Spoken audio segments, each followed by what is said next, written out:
Shalom, and welcome to Parsha Highlights and Insights. This is Rabbi Abraham Fischer. This week, we read a double Parsha, Tazria and Metzora. And in a general sense, it continues the theme of Kiddusha, of holiness, of sanctity for the Jewish people to be worked on through self-discipline.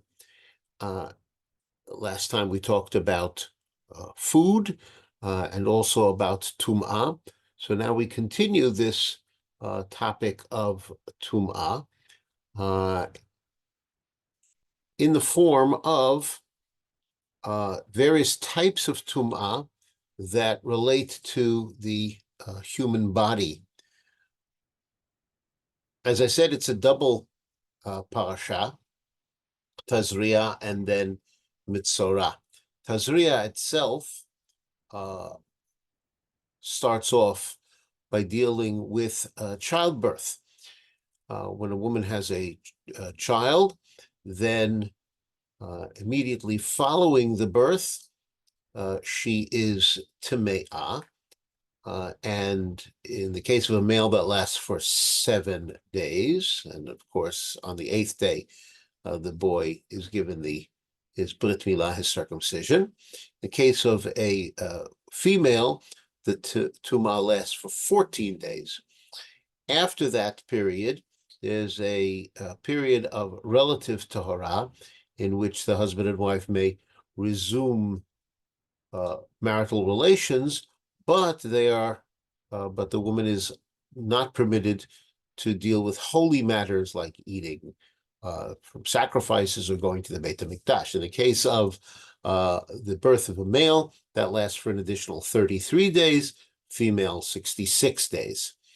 At the end of this time, the woman who has given birth brings 2 sacrifices, one olah burnt offering, which is either a sheep or a dove or a young pigeon, depending on what she can afford, and a chatat, a sin offering in the form of a dove or a young pigeon. We'll talk more about that later. Then, still in Parshat Tazria, the Torah discusses tzara'at, a condition, as we'll see, which can affect either the human body or clothing or even the walls of one's house. So it's difficult to give one word in English that would apply to all of that. It was long translated as leprosy, but that's clearly not the case. The description don't even match the signs of the disease that we know as leprosy, so we'll just call it tzara'at. And how to deal with tzara'at. The Torah talks first about tzara'at of the body, starting with a white blotch, and there are different shades of white. It has to be examined only by a kohen. Only a kohen can determine whether or not the person who has these signs is to be proclaimed as tameh. There are various shades of white, as I said. If the kohen says that the person is tameh, then he proclaims that they are tameh. If it's not clear, then the person is put in 7 days quarantine, at the end of which either the person is cleared and pronounced tahor, or if there's no change, then another 7 days of quarantine, at the end of which, if there are no signs, then the person is tahor, and if there are signs, the person is tameh. Clearly, the kohen has to go through a great deal of training to know how to determine all of this. If healthy skin appears within the blotch, that's a sign of tzara'at. Interestingly, if the entire body is covered with what would look like tzara'at, then the person is proclaimed tahor. The tum'ah of tzara'at only happens when part of the body is affected, but not if the entire body is affected. It's possible for tzara'at to develop where a boil has healed, or in the area of a burn, discussion of tsarat on the head or in the beard. There's a dull white spot, which might be just a rash, and that is tahor. Baldness is tahor. And then the Torah talks about the required behavior of one who has tzara'at. Person has to wear torn clothing, go around with uncut hair, cover the head down to the upper lip, and proclaim wherever he goes, tameh, tameh, and actually leave the camp. This is in order for people to know that this person is tameh. The Torah then continues to talk about tzarat that can affect garments, garments that are made of wool or linen, either the warp or the woof of the cloth or the entire thing, or leather. The color is either bright red or green. Once again, it's examined by the Kohen. There could be a 7 days quarantine. If it's spread, it's tameh, and then the garment is burned. If it doesn't spread, then it has to be scrubbed and given a second 7-day quarantine. If there's no change, then there is tumah and the garment is burned. If it has faded, then that area is torn out, and if it reappears, it is burned, and then there's a second immersion to make the person tahor. We then move into Parashat Metzora, where the Torah talks about the process of purification for the person who has tzarat and has come to the end of that period. This person is called a Metzora. First, of course, the Kohen has to examine, and if the Kohen determines that the tumah is over, then the Metzora has to bring sacrifices, 2 birds, piece of cedar, crimson wool, and a zov. 1 bird is slaughtered over spring water in a clay bowl. The live bird is bound and dipped in water and blood and sprinkled 7 times, and then send away the live bird into the field. The first phase of the Metzora's purification is that he has to immerse his clothing, he has to shave his body, he has to immerse himself, and he has to remain outside the camp for 7 days. In the second phase, he brings some sacrifices. One is an asham, guilt offering of a male sheep. One is a chatat, sin offering of a female sheep. And one is an olah, burnt offering of a male sheep. He also brings flour mixed with oil, and these items are placed by the Kohen on his earlobe, his thumb, and his big toe. If a Metzora is poor, then he doesn't have to bring nearly as expensive korbanot.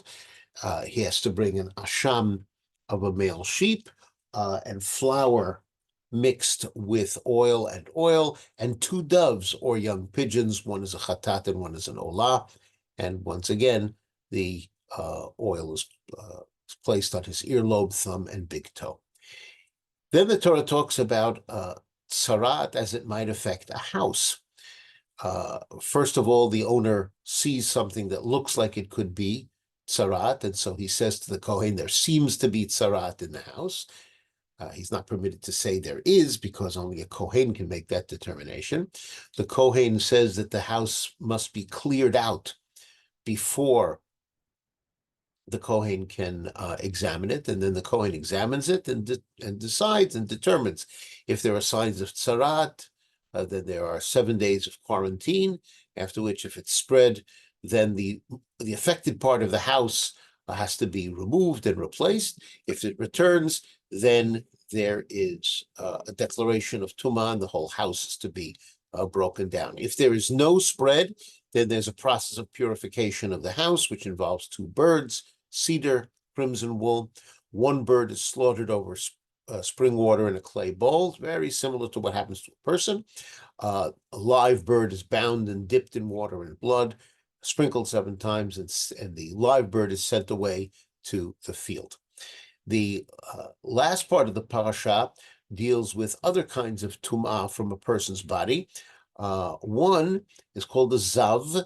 That's a man with a running issue that takes place 3 times. And there is tumah if it's happened 3 times, and then the person can communicate that tumah by touching, or even sitting on something, or even spitting on it. And vessels also can become tameh. If a clay vessel, then it has to be broken. Vessel made of any other material has to be immersed in a mikvah. The process of purification for a zav involves 7 days, and then immersion of the clothing and the body. And on the 8th day, brings korbanot, 2 birds, 1 a chatat and 1 an olah. If there's only one issue, then there's 1 day of tumah. The other kind of bodily tumah is a nida, a woman who has her regular menstrual discharge. She counts after it's finished 7 days. She counts 7 days of tumah, and then afterwards she goes to the mikvah and becomes tahora. The other kind is a zava. It's a woman with an unusual sighting. In other words, not during the time that she expects her regular menstrual discharge, unusual sighting of blood for a period of 3 days. There is tumah for as many days as there are sighting. That's 7 clean days. And on the 8th day, she brings a korbanot, 2 birds, a chatat, and an olah. Very, very complicated. But as I said, the theme that runs through all of this is things that can happen to the body, or in the case of tzarat, even clothing or a house, that affects the person's spiritual state. Tumah in general is a physical phenomenon that has an effect on one's spiritual state.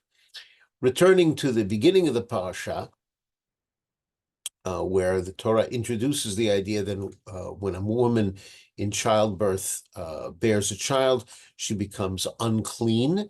It's at least one way of translating the word tameah. And Rav Shimshon Raphael Hirsch wants to examine the basis of this tumah in the case of childbirth. And I'll read from the words of Rav Shimshon Raphael Hirsch as translated into English from the original German. He writes, "The highest and noblest occupation on which the whole future of the human race is built, where womanhood finds its purpose and goal, the whole process in the body of a mother for the production of a new human being, is of pure physical nature. Man originates, grows, and exists like a plant.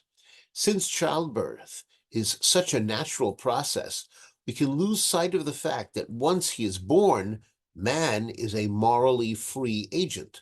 The mother herself, after having to submit completely, passively, and painfully to the forces of nature, at the most sublime procedure of her earthly calling, has to re-establish the consciousness of her own spiritual height. Her calling of woman and mother is now restarting with all its momentous and awful painful moments." So that's how Rav Hirsch explains why after childbirth, a woman has to go through a process of purification, because she's gone through a very physical process, and she now has to resume her full functioning, not only as physical, but also as a moral and spiritual being. Thank you very much for joining me in this exploration of the double parasha of Tazria and Metzora. This has been Rabbi Avraham Fischer for Parasha Highlights and Insights, saying Shalom.